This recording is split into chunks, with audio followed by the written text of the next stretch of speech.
Hi hello दोस्तों, कैसे हैं आप सभी। तैयार है हमारा यूपी पीजीटी का बायोलॉजी का प्रैक्टिस सेट।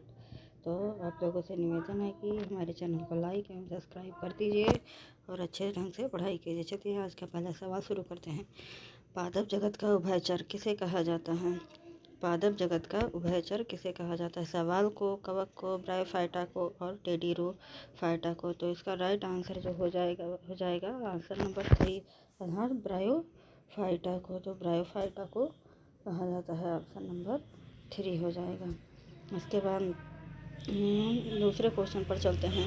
दूसरा क्वेश्चन है सिस्टेमा नेचुरी पुस्तक के लेखक कौन है। पहला ऑप्शन है अरस्तु, लैमार, कैरोलिनियस तथा डार्विन। तो इसके आंसर कौन से हो जाएंगे। इसका आंसर हो जाएगा 3, यह है कैरोलिनियस। इसका आंसर हो जाएगा 3, यह है कैरोलिनियस हो जाएगा। इसके बाद चलते तीसरे क्वेश्चन पर। कोशिका का पावर हाउस किसे कहा जाता है। तो कोशिका का power house ribosome, lysosome, mitochondria और गाल्जी काय। तो कोशिका का पावर हाउस किसे वो कहते हैं। इसे हम माइटोकॉन्ड्रिया को कहते हैं। चलते हैं चौथे क्वेश्चन पर। मानव शरीर की सबसे बड़ी ग्रंथि कौन सी होती है। तो मानव शरीर की सबसे बड़ी ग्रंथि जो होती है अमाशय, थायराइड, पीयूष ग्रंथि और यकृत। तो सबसे बड़ी ग्रंथि जो होती है वह यकृत होती है। अब चलते हैं पांचवें क्वेश्चन पर। आनुवंशिकी के जनक किसे कहा जाता है। तो आनुवंशिकी के जनक जो हैं T.H. मॉर्गन को, ग्रेवर जोहन मेंडल को, J.D. वाटसन को, हुगो डी ब्रिज को। तो किसको कहा जाता है। तो यह जो है किसको कहा जाता है। आप लोग कमेंट बॉक्स में लिखकर बताइए किसको कहा जाता है। तो यह कहा जाता है मेंडल साहब को इसको कहते हैं। J.D. मेंडल साहब को। 2 नंबर। उसके बाद छठवां क्वेश्चन हो जाएगा लिटमस किससे प्राप्त होता है। तो लिटमस जो होता है वह जीवाणु से, शैवाल से, लाइकेन से और कवक से। लिटमस किससे प्राप्त होता है। तो लिटमस जो होता है लाइकेन से प्राप्त होता है। आपका तीसरा वाला ऑप्शन बिल्कुल सही हो जाएगा। जंतु में खुला रक्त पर संचरण तंत्र किसमें पाया जाता है। तो ओपन सर्कुलेटरी सिस्टम जो होता है किसमें पाया जाता है। तो केचुए में, तिलचट्टा में, मनुष्य में और खरगोश में। तो इन चारों में से किसमें पाया जाता है। तो काकरोच में पाया जाता है।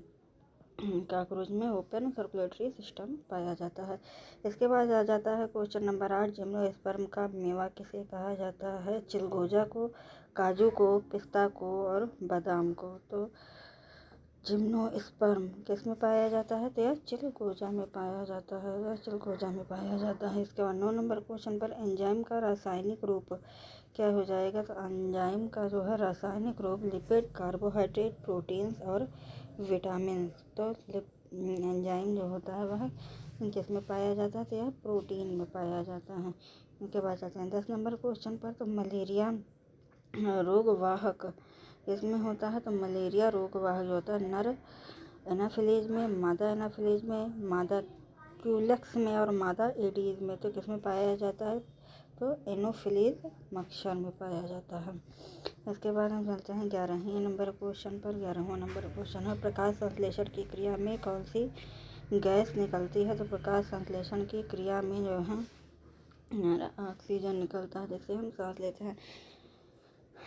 और वायुमंडल में यह गैस जो है 21% होती है और नाइट्रोजन जो होता है वह 78% होता है। लेकिन जब हम सांस लेते हैं तो यह सांस जो है वायु है 21% जाती है और जब वही सांस हम बाहर कार्बन डाइऑक्साइड के साथ बाहर निकालते हैं तो वही सांस हमारी 16% ही बचती है।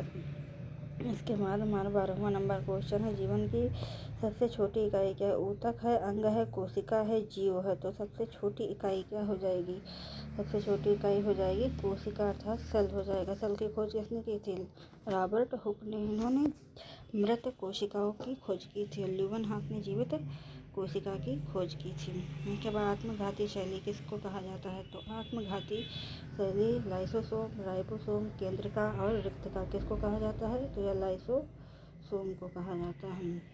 इनके बाद 14 नंबर क्वेश्चन में केचुए में कितने हृदय पाए जाते हैं। तो केचुए में जो होता है कितने हृदय पाए जाते हैं। 2 जोड़ी, 4 हृदय, 8 हृदय और 6 हृदय। कितने पाए जाते हैं कमेंट बॉक्स में आप लोग बताइए कितने जोड़ी में पाए जाते हैं। तो इसमें पाए जाते हैं 4 जोड़ी अर्थात 8 हृदय पाए जाते हैं। पेनिसिलियम की खोज किसने की थी? तो पेनिसिलियम की खोज जो है अलेक्जेंडर फ्लेमिंग साहब ने की थी। अलेक्जेंडर फ्लेमिंग साहब ने की थी। इसके बाद आ जाते हैं हम 16 नंबर क्वेश्चन पर। डीएनए का डबल हेलिक्स मॉडल किसने प्रतिपादित किया था? तो डीएनए का डबल हेलिक्स मॉडल जो था वाटसन एवं किक ने किया था। वाटसन एवं किक ने। किस विटामिन की कमी से रतौंधी रोग होता है?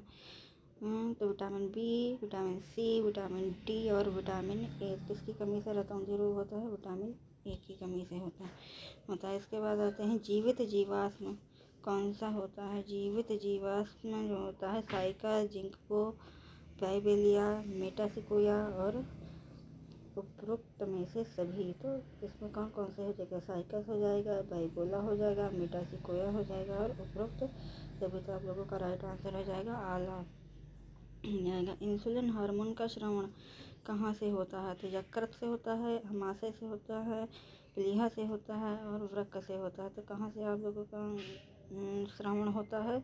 इंसुलिन हार्मोन का श्रवण कहाँ से हो जाता है? तो यह पैंक्रियाज से होता है। अच्छा, इंसुलिन की कमी होने से क्या होता है? तो इंसुलिन की कमी होने से डायबिटीज हो जाता है जिसे हम लोग मधुमेह कहते हैं। तो इंसुलिन की कमी से हो जाता है। रक्त का थक्का बनने में कौन सी विटामिन जो होती है सहायक होती है? तो रक्त का थक्का बनने में विटामिन के सहायक होती है। इसके बाद आ जाते हैं 21 नंबर क्वेश्चन पर। हमारा सेट जो है आज यहीं तक था, 20 नंबर क्वेश्चन तक था। तो आप लोगों से निवेदन है कि अगर हमारा क्वेश्चन आपको अच्छा लगा हो तो हमारे चैनल को लाइक और सब्सक्राइब ज़रूर करें।